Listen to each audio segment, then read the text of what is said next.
A cold steel bench. The sterile, unforgiving scent of disinfectant hung heavy in the air. For young Darius Reed, this marked the devastating end of an evening that had begun with charcoal sketches and dreams of art school. Handcuffed and processed like a common criminal, his heartfelt pleas of innocence were met with mocking laughter. The officers saw a black teenager in a worn-out car and built their own narrative of guilt. They did not know that the young man they had targeted and tormented in their holding cell was about to make one phone call that would shatter their careers, their department, and their entire world. They locked him up, believing they were untouchable. They were wrong. The night was cool and quiet, the kind of stillness that settles over the suburbs long after the last commuter train is pulled away. Darius Reed drove his mother's older sedan, the engine humming a familiar, comforting tune. The passenger seat was littered with art supplies, sticks of willow charcoal, a portfolio of sketches, and a brand new set of oil paints he had saved up for. He was heading home from a session at a friend's makeshift studio, his mind buzzing with color theory and composition, not the looming threat of authority. He was humming along to a song on the radio, thinking about the texture of the canvas he had stretched earlier, when the world behind him exploded in a silent kaleidoscope of red and blue. His heart hammered against his ribs, a sudden primal fear that every black man is taught to feel before he even learns to drive. He checked his speedometer. Exactly the speed limit. He signaled, pulled over to the curb smoothly, and placed his hands at 10 and 2 on the steering wheel, just as his father had drilled into him countless times. Two officers emerged from the patrol car, their silhouettes stark against the blinding headlights. The older one, a man with a thick neck and a swagger that spoke of unshakable confidence, approached the driver's side. His name tag read Keller. The younger officer, Brooks, hung back by the passenger door, his hand resting near his sidearm, his eyes scanning the interior of the car with nervous energy. "Evening?" Officer Keller said, his voice laced with a bored sort of condescension. He leaned down, peering into the car. "You know why I pulled you over?" "No, officer, I don't," Darius replied, keeping his voice even and respectful. "Your left tail light is out," Keller stated flatly. Darius knew for a fact it was not. He and his dad had checked all the lights recently, but he also knew this was not the time to argue. "I'm sorry to hear that, officer. I wasn't aware," Darius said. "License and registration. License, registration, and proof of insurance. And keep your hands where I can see them," Keller ordered, his flashlight beam dancing across Darius's face, then into the car, lingering on the art supplies. Darius moved slowly, deliberately. He retrieved the documents from the glove compartment and handed them over. Keller snatched them, his eyes barely glancing at the name before returning his focus to the car's interior. "What's all this junk?" Keller asked, pointing the flashlight at the portfolio. "They're my art supplies, sir. I'm coming from a friend's house." "Art supplies?" Keller scoffed, sharing a smirk with Brooks. "Right. What's your real business out here tonight, son?" The word son was a barb, not an endearment. "I'm a student. I was just heading home," Darius insisted, the frustration starting to bubble beneath his calm exterior. "We'll see about that," Keller said. He handed the documents to Brooks. "Run his name." Then he turned back to Darius. "Step out of the car, please." Darius's blood ran cold. "Officer, am I being detained? What for?" "For a broken tail light and for me telling you to. Now get out of the vehicle slowly." Darius complied, his body rigid with a mixture of fear and indignation, As soon as he was standing, Keller roughly pushed him against the side of the car. "Spread him!" "You have no reason to do this," Darius said, his voice shaking slightly. "I'll be the judge of that," Keller grunted, patting him down with unnecessary force. He found nothing but a wallet and a phone. While Keller was searching him, Brooks began rummaging through the passenger seat. "Hey, Vance, look at this," Brooks called out. He held up a palette knife, its metal edge glinting in the strobing lights. "Could be a weapon." Keller's eyes lit up with a sick sense of victory. "Well, well, well. Looks like our little artist came prepared for more than just painting." "That's a palette knife. It's for mixing paint," Darius exclaimed, his voice rising in disbelief. "You can't be serious." "I'm dead serious," Keller snarled, yanking Darius's arms behind his back. "You're carrying a concealed weapon, and you fit the description of a suspect in a string of break-ins in this area." It was a lie, a complete fabrication. And they both knew it. There was no description. There was only Darius, a black teenager in the wrong place, at the wrong time, in front of the wrong cop. "This is insane," Darius pleaded, looking at Brooks, hoping for a shred of reason. "Tell him you know what that is." Brooks looked away, his face unreadable. He remained silent. The cold, sharp click of the handcuffs locking around Darius's wrists was a sound of finality. It was the sound of his identity being stripped away, replaced by a profile, a statistic. Keller shoved him toward the back of the patrol car. "You have the right to remain silent," Keller began.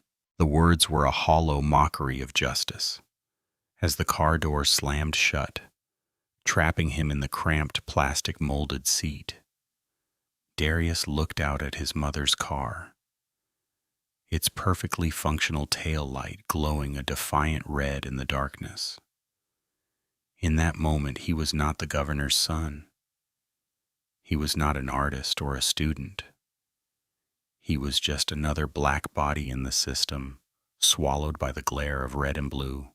The precinct was a monument to bureaucratic indifference. The air hung thick with the smells of stale coffee, cheap disinfectant, and a faint underlying metallic tang of fear.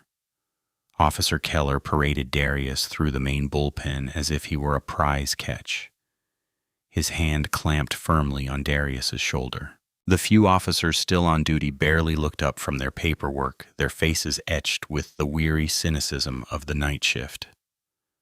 "Got another one," Keller announced to the desk sergeant, a portly, gray-haired man named Harlan. "Caught him prowling, armed with this."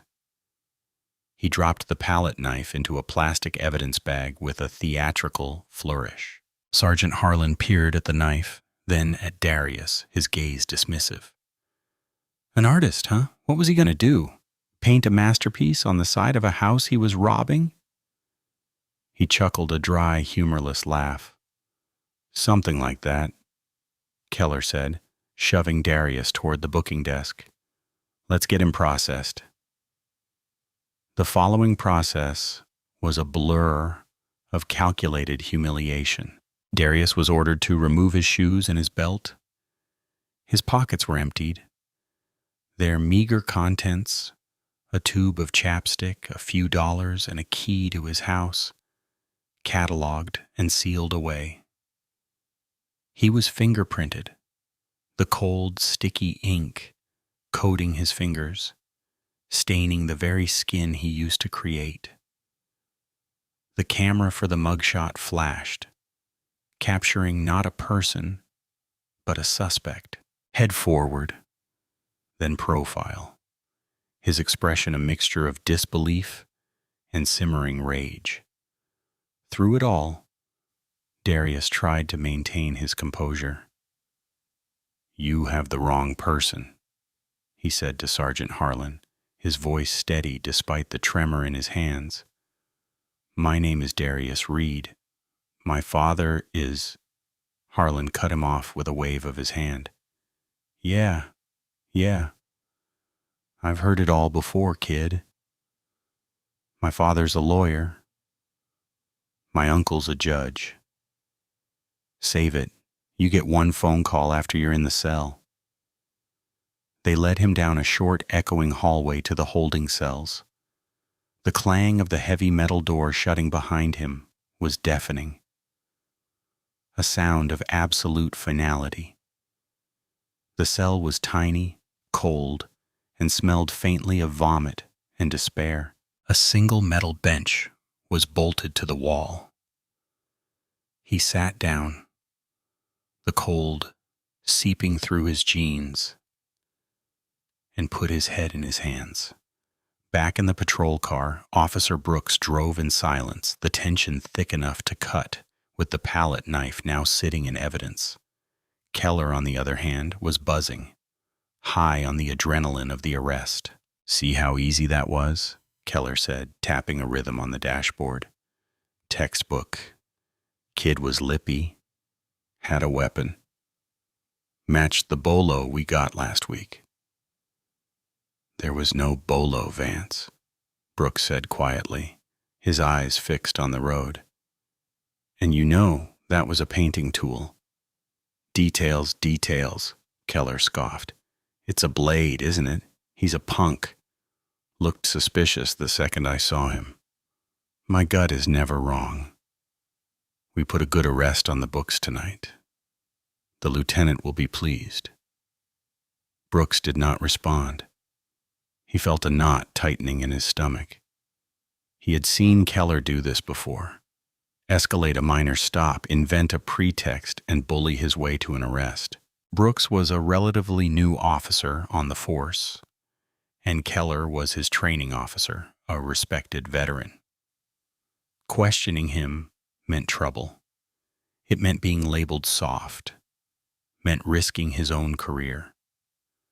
So he stayed quiet, just as he had on the side of the road, but the image of Darius's face, the genuine shock and betrayal in his eyes, was seared into his mind.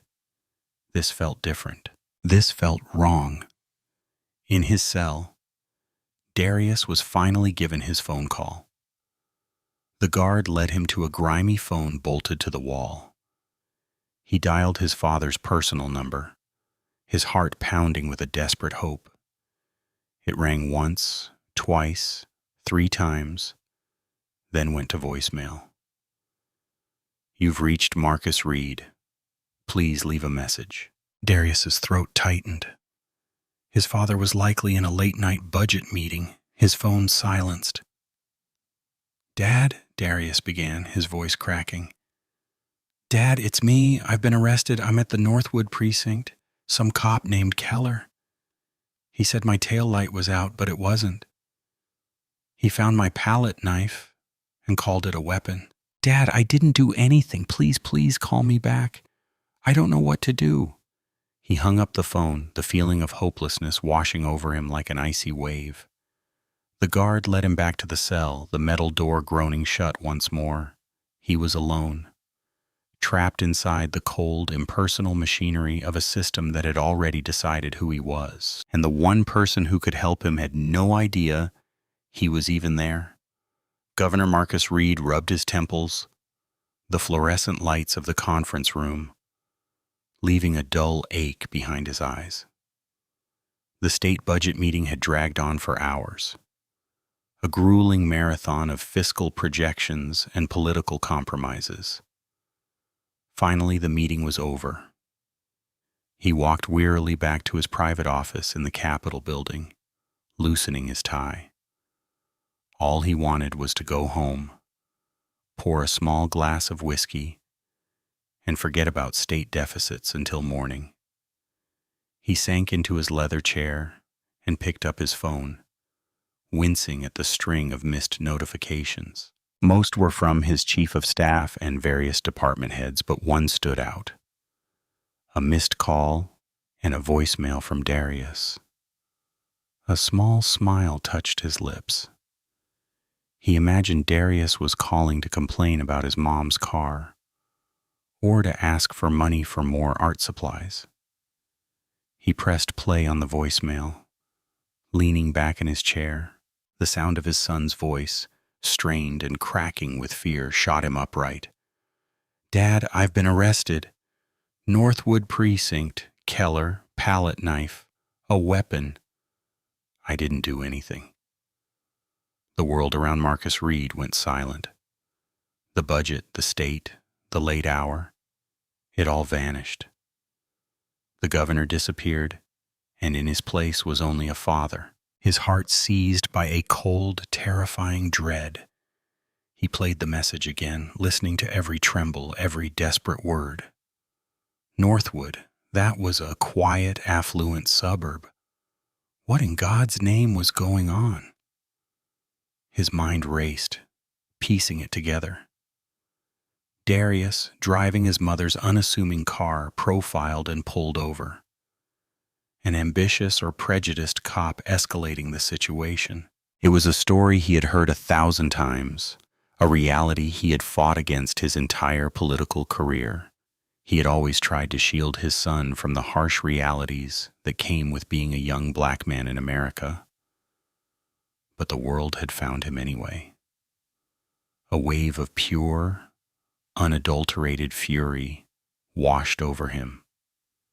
So intense, it made his hands shake. But he suppressed it, channeling it into a cold, hard resolve. Panic was a luxury he could not afford. Action was required. He did not call his security detail or his attorney first. His first call was to the superintendent of the state police, a man he knew well.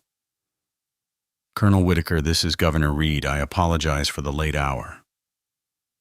"Governor, no apology necessary. What can I do for you?" Whitaker's voice was instantly alert. "I need you to get me the personal cell number for Chief Owen Grady of the Northwood Police Department immediately."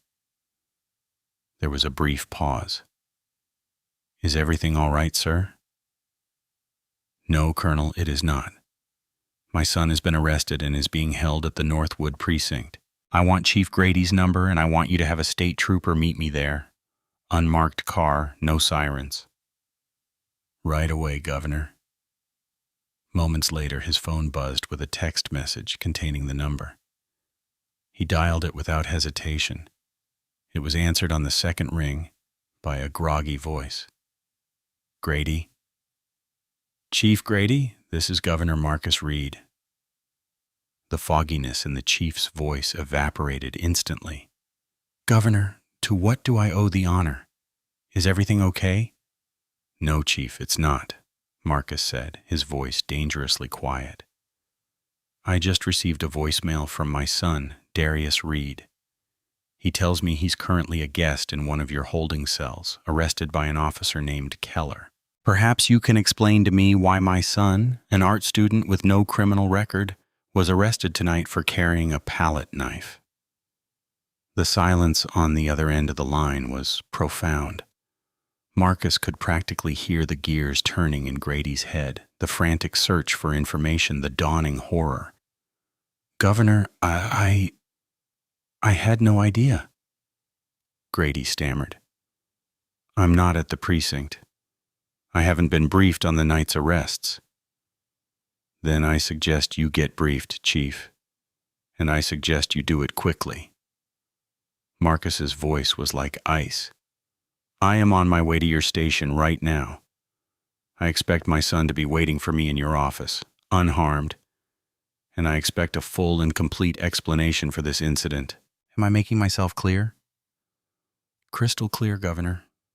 I'm on my way now." "I'll handle it personally," Grady assured him, his voice now tight with panic. Marcus Reed hung up the phone without another word. He stood up, grabbed his coat, and walked out of his office. The political mask was gone. The calm, measured negotiator had been replaced by something far more formidable. A father whose child was in trouble. The Northwood Police Department had just arrested a boy. They were about to face the man who ran the state. The Northwood Precinct remained an island of mundane activity, oblivious to the storm gathering on the horizon. Officer Vance Keller was at his desk typing up his incident report with a self-satisfied smirk. He embellished with practiced ease, turning a simple traffic stop into a proactive measure against potential crime.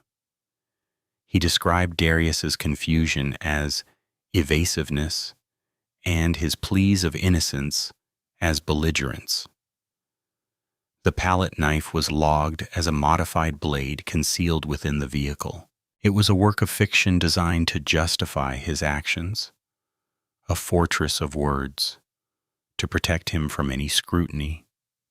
His partner, Shane Brooks, sat at the adjacent desk, staring at a blank screen. He had not written a single word of his own supplementary report. The unease in his gut had grown into a nauseating dread. Every word Keller typed felt like another brick being laid in a wall of lies, and Brooks knew he was being cemented inside it with him. "You should get that report done," Keller said without looking up from his screen. "The sooner it's filed, the sooner we can forget about this punk." "I'm just thinking," Brooks mumbled. "Don't think too hard," Keller advised. "It was a good bust. End of story." At the front desk, Sergeant Harlan was halfway through a crossword puzzle when the phone rang. It was the chief's administrative line, which was unusual at this hour. He answered with a gruff, "Harlan." The voice on the other end was frantic. "Sergeant, this is dispatch. The chief is en route to the station. He's asking for the arrest report for a Darius Reed." Harlan frowned, the name ringing a vague bell. Reed. Oh, the artist kid Keller brought in earlier. What's the chief want with that for? "I don't know, but he sounds agitated," the dispatcher said. "He wants the arresting officers, Keller and Brooks, to meet him in his office the second he arrives." Harlan hung up, bewildered. He lumbered over to Keller's desk. "Hey, Keller, the chief is on his way in. He wants to see you and Brooks about your arrest tonight, the Reed kid." Keller looked up from his report, a flicker of annoyance in his eyes. What did the kid's mommy call to complain? What's so damn important? "Beats me," Harlan grunted, turning to walk back to his desk. But he didn't sound happy. A seed of unease was planted in Keller's mind, but he quickly dismissed it. The chief was a stickler for procedure. He probably just wanted to cross his T's and dot his I's. Then the main precinct line rang. Harlan answered it, his voice already dripping with irritation. After a moment, his eyes went wide. He held the phone away from his ear, staring at it as if it were a venomous snake. "Who was it?" Brooks asked, noticing the sudden change in the sergeant's demeanor. Harlan swallowed hard, his face pale. "That was Colonel Whitaker's office from the state police." Now Keller was paying attention. He stood up. "The state police, what about?"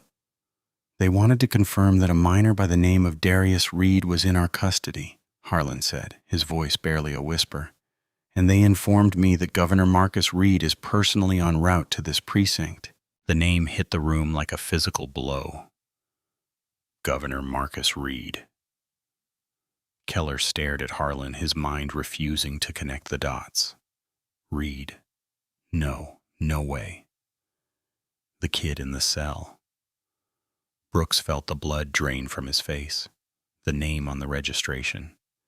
He had not even processed it, just typed it into the system. Eleanor Reed, the mother. It all clicked into place with sickening clarity.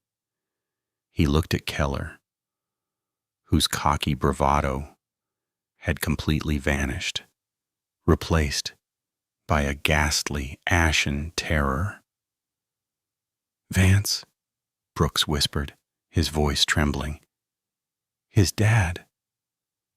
The sound of tires screeching to a halt in the parking lot cut through the sudden, deathly silence of the bullpen. A car door slammed. Heavy, furious footsteps echoed on the pavement outside. Sergeant Harlan looked like he was about to have a heart attack. Keller stood frozen, his half-finished, falsified report glowing on the screen in front of him. A digital monument to the single worst decision of his life. The ticking bomb had just gone off. Chief Owen Grady burst through the doors, his face a thunderous mask of fury and panic. His eyes scanned the room, landing on the 3 shell-shocked officers. "Where is he?" Grady roared, his voice shaking the windows. "Where is the governor's son?" Chief Grady's presence filled the precinct with an immediate suffocating pressure. He was a man who was usually calm and collected, a politician in a police uniform. To see him this way, his face flushed with rage, his eyes burning with a terrifying intensity, sent a shockwave through the room. He did not wait for an answer to his own question. He stormed past the booking desk, his gaze fixed on the hallway leading to the holding cells. "Get him out of there now!" he bellowed over his shoulder at a stunned Sergeant Harlan. Harlan fumbled for his keys, his hands shaking so badly he could barely fit the correct one into the lock. He hurried down the hallway with Grady right on his heels. Keller and Brooks stood rooted to the spot, paralyzed by the sheer magnitude of their blunder. The sound of the cell door being unlocked echoed back into the bullpen. Darius, who had been sitting with his head in his hands, looked up, startled. He saw the portly desk sergeant, and behind him a man in a suit whose face was a storm of conflicting emotions. "Darius Reed?" Chief Grady asked, his voice suddenly softer, though still strained. "I'm Chief Grady. There's been a terrible mistake. Please come with me." Darius stood up slowly, his mind reeling. He was escorted out of the cell and back into the main room where he saw them. Officer Keller and Officer Brooks, standing like statues, their faces pale and slick with sweat. Keller's eyes met his for a fraction of a second, and in them Darius did not see arrogance or authority. He saw pure, unadulterated fear. "Get this young man his property. Get him a drink of water. Get him anything he needs," Grady ordered Harlan, his voice regaining its sharp edge as he turned his attention to the 2 officers who had caused the catastrophe. He strode toward them, his steps slow and deliberate, each one landing like a hammer blow. He stopped directly in front of Keller. "My office, both of you, now," he said, through clenched teeth. He then turned to Darius. "Young man, I cannot begin to express how sorry I am. We are going to sort this out. Your father is on his way." The mention of his father sent another jolt through Darius. It was real. His dad was coming. The cavalry was actually on its way. As Harlan returned his wallet, keys, and phone, Darius was led to the chief's office. It was a spacious room filled with plaques and commendations that now seemed like relics from another era. He sat in a plush visitor's chair, the soft leather a stark contrast to the cold metal bench of the cell. A few minutes later, Keller and Brooks entered, their movements stiff and robotic. They stood before the chief's desk, like schoolboys awaiting punishment. Grady sat behind his desk, his hands steepled, his expression grim. "I just got off the phone with the governor," Grady began, his voice deceptively calm. "He was, shall we say, displeased. He told me his son was arrested for carrying a palette knife. Officer Keller, that was your arrest. Please enlighten me." Keller swallowed hard. "Chief, with all due respect, the suspect was uncooperative. He was in an area with recent break-ins, and he was carrying what could be construed as a weapon." "A palette knife?" Grady interrupted, his voice rising. "Are you telling me that you, a veteran, can't tell the difference between a weapon and an art tool? Did you find anything else on him? Anything illegal at all?" "No, sir, but nothing." Grady slammed his hand on the desk, making all three men jump. "You arrested a kid with no record for no reason. Based on a lie about a broken tail light? Don't think I won't check the dash cam footage. And you trumped up a charge because you didn't like the look of him. Is that about the size of it?" Brooks stared at the floor, his silence a confession. Keller, however, tried one last time to salvage his story. "Sir, my report details the probable cause." "Your report?" Grady laughed, a bitter, humorless sound. "Your report is toilet paper. Your career, Officer Keller, is hanging by a single frayed thread. And you," he said, turning his glare on Brooks, "you stood by and let it happen. You co-signed this disaster." Before either officer could respond, the door to the office opened. A state trooper in a sharp uniform stood in the doorway, his expression stoic. He stepped aside, and Governor Marcus Reed walked into the room. The air crackled with a new and terrifying energy. The governor's eyes immediately found his son. He rushed to Darius's side, pulling him into a fierce hug, a father's embrace that was both protective and profoundly relieved. "Are you okay, son? Did they hurt you?" he asked, his voice low and urgent. "I'm okay, Dad, just shaken up," Darius replied, his own voice thick with emotion. After a long moment, the governor released his son. He straightened his suit jacket, and when he turned to face Chief Grady and the two officers, his expression was no longer that of a concerned father. It was the face of a man who held the power of the entire state in his hands, and that power was now focused like a laser on them. The weight of what they had done in all its horrific, career-ending glory finally crashed down upon Vance Keller and Shane Brooks. They were not just in trouble, they were ruined. The silence in Chief Grady's office was absolute, broken only by the hum of a computer monitor. Governor Reed stood beside his son, one hand resting protectively on Darius's shoulder. His gaze swept over the two officers, Keller and Brooks, and lingered there. It was not a look of explosive rage, but something far more chilling.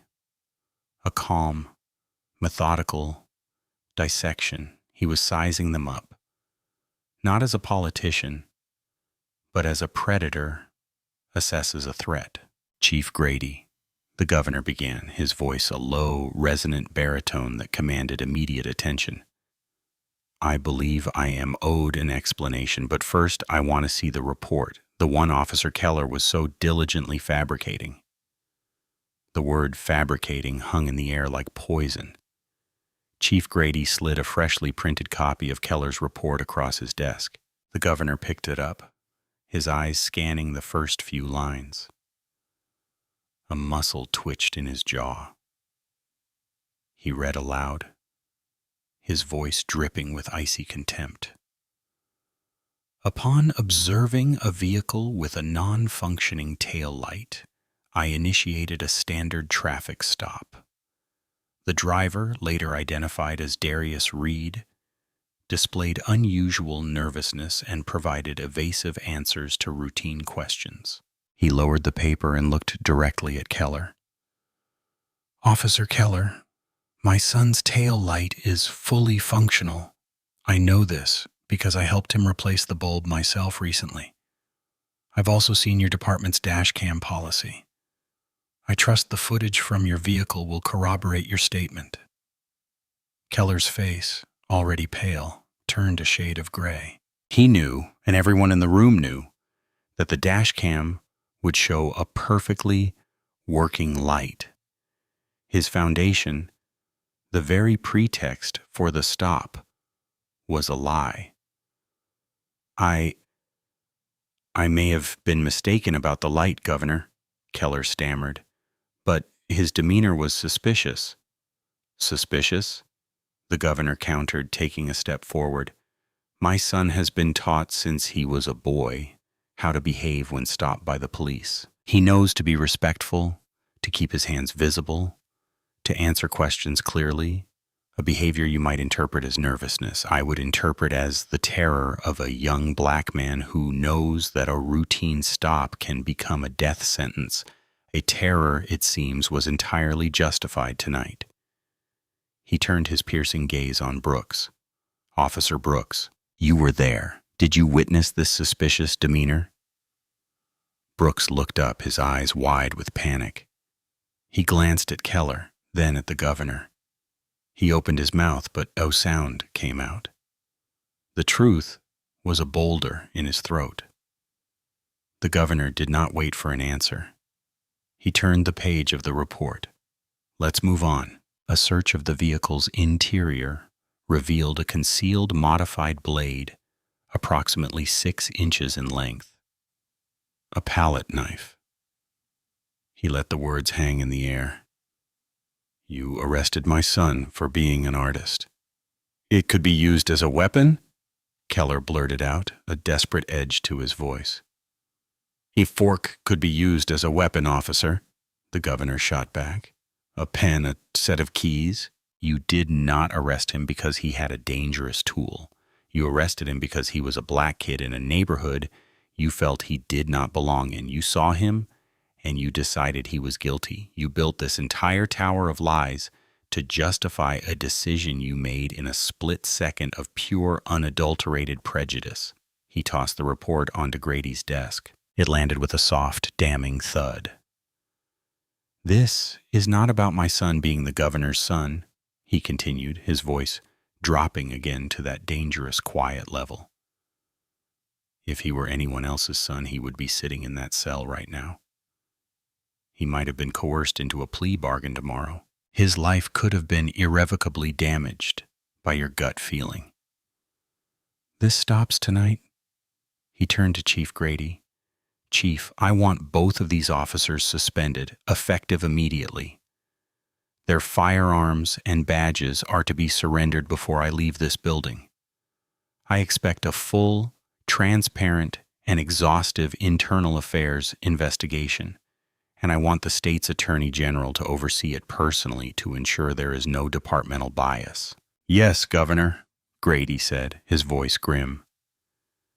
And let me be perfectly clear, the governor added, his eyes locking onto Keller's one last time.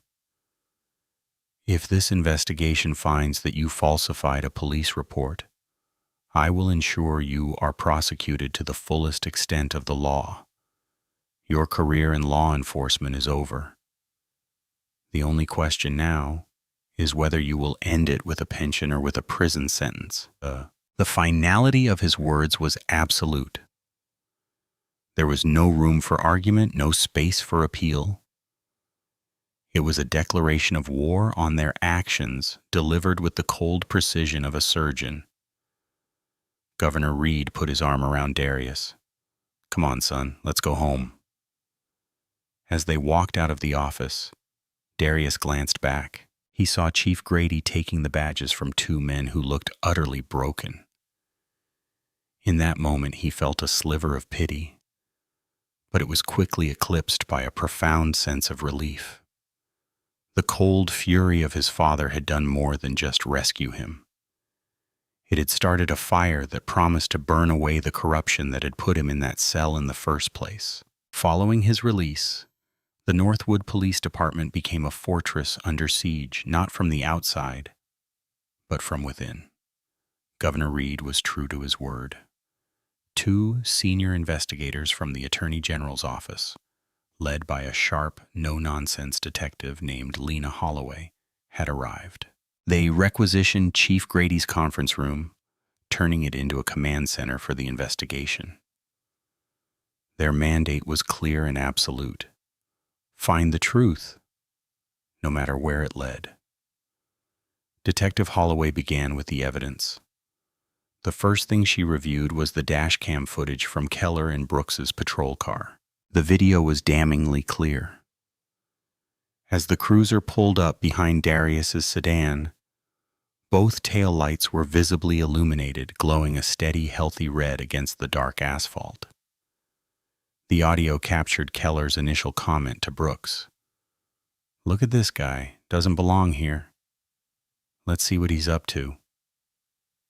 It was the smoking gun, the proof that the entire stop was pretextual, born from bias before a single word had been exchanged. Holloway's next step was to interview Keller and Brooks, separately. Keller arrived with a police union representative, a belligerent man who immediately tried to control the interview. Holloway was unfazed. She calmly laid a transcript of the dash cam audio on the table in front of them. "Officer Keller," she began, her tone neutral, "your report states the reason for the stop was a non-functioning taillight. This audio taken seconds before you activated your lights suggests a different motivation. Would you care to explain the discrepancy?" Keller and his representative stared at the paper, their faces turning pale. The union rep began to bluster about context and the pressures of the job. But Holloway cut him off. "This is not about pressure. This is about perjury," she stated coldly. "Falsifying an official report is a felony. Before we continue, I want to make it clear that you are being investigated not just for procedural violations, but for criminal conduct." Keller's carefully constructed wall of denial crumbled. He stammered, contradicted himself, and tried to paint Darius as hostile and threatening. But his lies were transparent against the stark reality of the video and audio evidence. He left the interview looking like a man who had seen a ghost. Brooks's interview was a different story.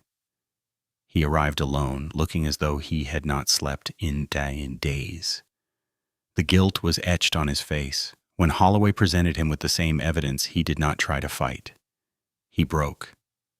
"He does this," Brooks confessed, his voice trembling.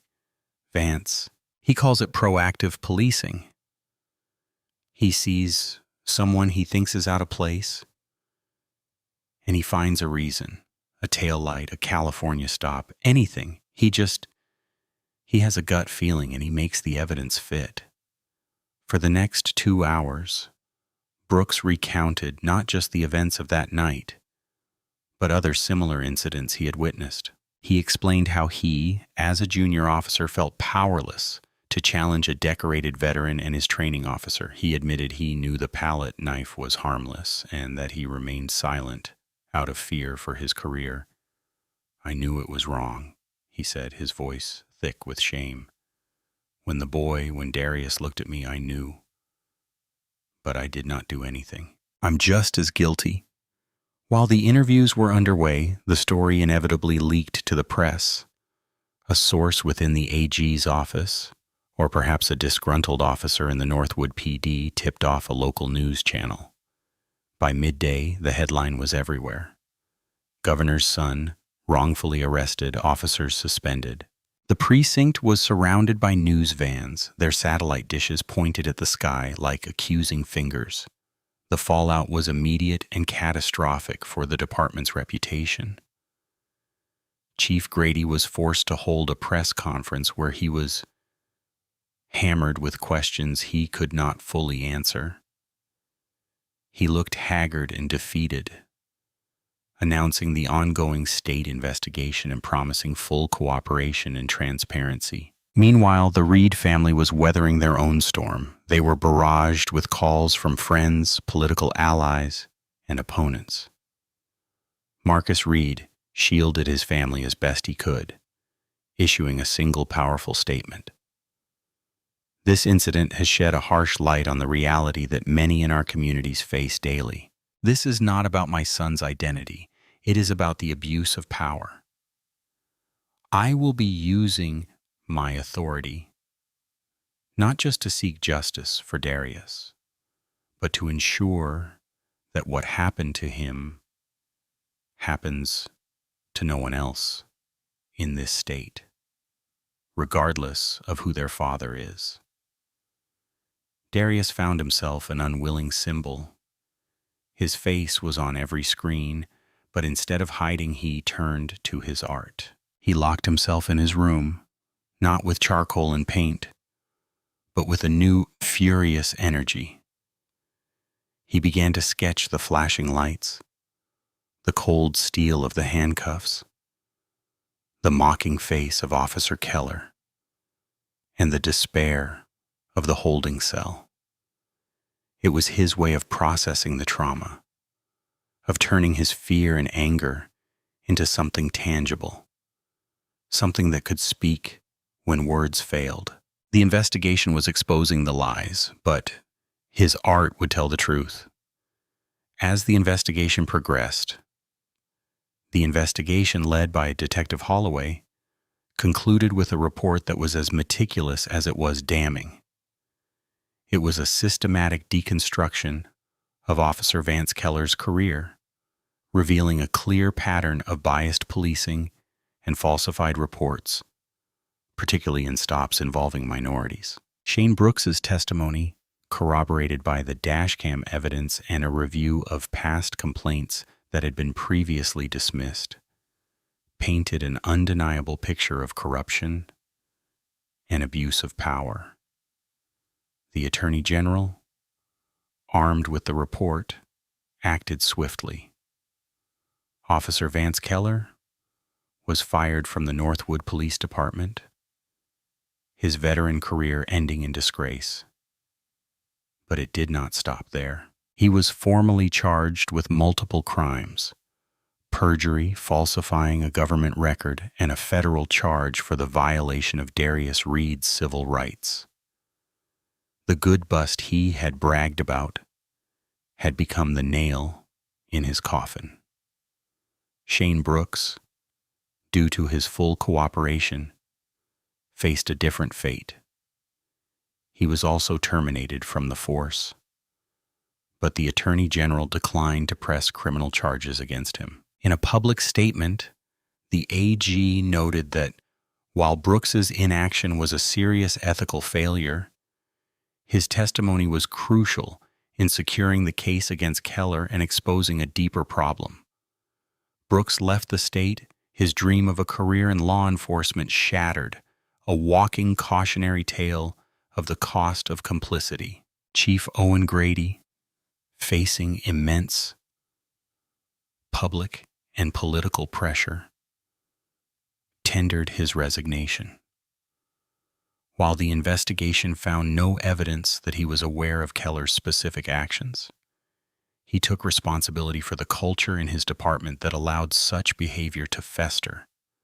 The karma for Keller was stark and public. His trial was a media sensation. The dash cam footage was played for the jury, and Brooks was called as the prosecution's star witness. Keller's attempts to portray himself as a dedicated officer making tough calls fell apart under cross-examination. He was found guilty on all counts and sentenced to a term in federal prison. The image of the once arrogant officer being led away in handcuffs was broadcast across the nation, a powerful symbol of accountability. In the wake of the scandal, Governor Marcus Reed channeled his paternal fury into political action. He used the immense political capital gained from the incident to introduce a sweeping police reform bill, which he named the Darius Reed Accountability Act. The bill mandated automatic review of all use-of-force incidents by an independent body, strengthened penalties for falsifying reports, and funded de-escalation and implicit bias training for every officer in the state. After a fierce debate, the bill passed, becoming a landmark piece of legislation.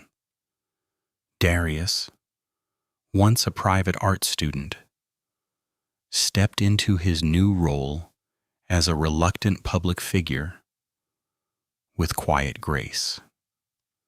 His first gallery show following his arrest was titled Red and Blue. It featured a series of powerful raw charcoal drawings and oil paintings depicting his experience. The centerpiece was a haunting portrait of a young man's face, half illuminated by red light, the other by blue, his eyes reflecting the cold bars of a cell. The show was a critical and commercial success, and Darius pledged a portion of the proceeds to a fund for the legal defense of those wrongfully accused. He had been targeted for his race, judged by a man who saw a threat instead of a person. They had locked him up believing he was just another statistic, but they had misjudged him and they had profoundly underestimated his father. The scales of justice, once tipped so heavily by prejudice and power, had been brought crashing back down. A hard karmic lesson for all who had witnessed it. Darius Reed was free, not just from the holding cell, but from the shadow of that night, having transformed his trauma into a testament for change. In the time that followed, the seasons had changed not only the world outside, but the landscape of Darius Reed's life. The name that had once been a whispered headline was now synonymous with a new movement in art, one that was bold, unflinching, and deeply narrative. His gallery, funded by the success of his red and blue exhibit, was a bright, airy space in the city's arts district, a testament to his resilience. He was no longer the boy in the back of the squad car.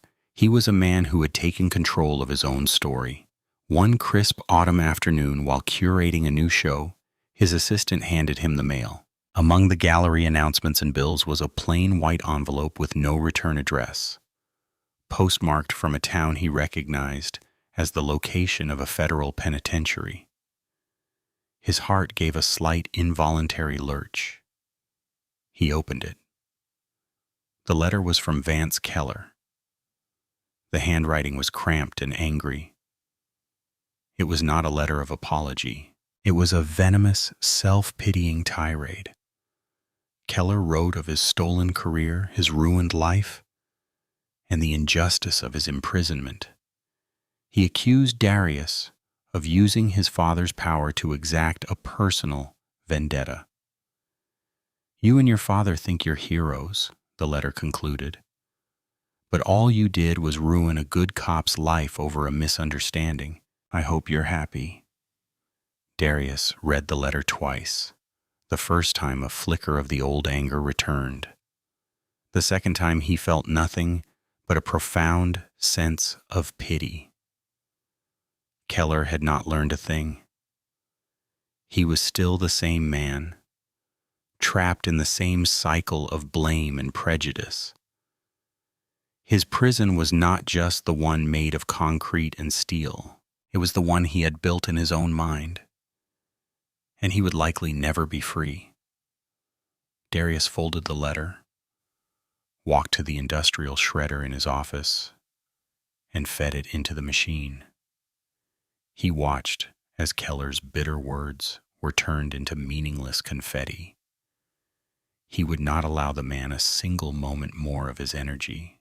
A week later, seeking refuge from the demands of the gallery, Darius was sketching in a small, quiet coffee shop downtown. As he went to the counter for a refill, he noticed the man working the espresso machine. He was thinner. His face was lined with a weariness that had not been there before, and he wore a simple apron instead of a police uniform. But there was no mistaking him. It was Shane Brooks. Their eyes met. For a moment, the world seemed to stop. Brooks's face flooded with a mixture of shock and shame. He froze, his hand hovering over the steam wand. I'll have someone else get that for you," Brooks stammered, turning away. "It's okay," Darius said, his voice quiet but firm. "I can wait." When the coffee was ready, Brooks brought it to Darius's table, his hands trembling slightly. "Look," Brooks began, his voice low. I know you don't want to hear from me, but I need to say this. I am sorry. What happened that night? It was wrong. I was a coward. I stood by and let my fear of one man outweigh what I knew was right. There is not a day that goes by that I don't think about it. I'm not asking you to forgive me, I just needed to say it. Darius studied his face. He saw no excuses, no attempt to minimize his role. He saw only genuine remorse. What are you doing now? Darius asked, gesturing to the coffee shop. Paying my dues, Brooks said with a sad smile, trying to figure out who I am without a badge to hide behind. I'm taking night classes and social work. Maybe I can help people in a way I failed to before. Darius nodded slowly. He thought of Keller's letter, full of hate and blame, and then looked at Brooks, who was taking responsibility and trying to build something new from the wreckage of his life. One man was consumed by the karma he had earned. The other was trying to atone for it. Good luck with your classes, Shane, Darius said finally. It was not forgiveness, not friendship, but it was an acknowledgement. It was closure. Brooks gave a grateful, watery-eyed nod and returned to the counter. Darius sat for a long time, the coffee growing cold. He realized the story was not just about punishment. It was also about the capacity for change. He left the coffee shop and walked back to his studio, feeling lighter than he had in years. That evening, he stood before a massive new canvas. The sketches of his trauma were gone, replaced by vibrant studies of community, of faces filled with hope, strength, and complexity. The glare of red and blue had been replaced by a full spectrum of color. He picked up a brush, dipped it in a bright, warm yellow, and made the first mark. The past was a part of his story, but he and he alone would be the one to paint the future. What began with a lie about a broken taillight ended with the complete dismantling of a corrupt officer's career and the dawn of a new era of police accountability. Darius Reed's story is a stark reminder that injustice thrives in the dark, but it withers under the bright light of truth. Officer Keller believed his badge gave him absolute power, but he learned that true power lies in integrity, and that karma has a way of finding those who abuse their authority. This was not just about the governor's son. It was about every citizen's right to be treated with dignity and respect, regardless of their background. If this story of justice and the powerful consequences of prejudice resonated with you, please help us share it by hitting the like button. Subscribe to the channel and ring the notification bell so you will not miss our next story.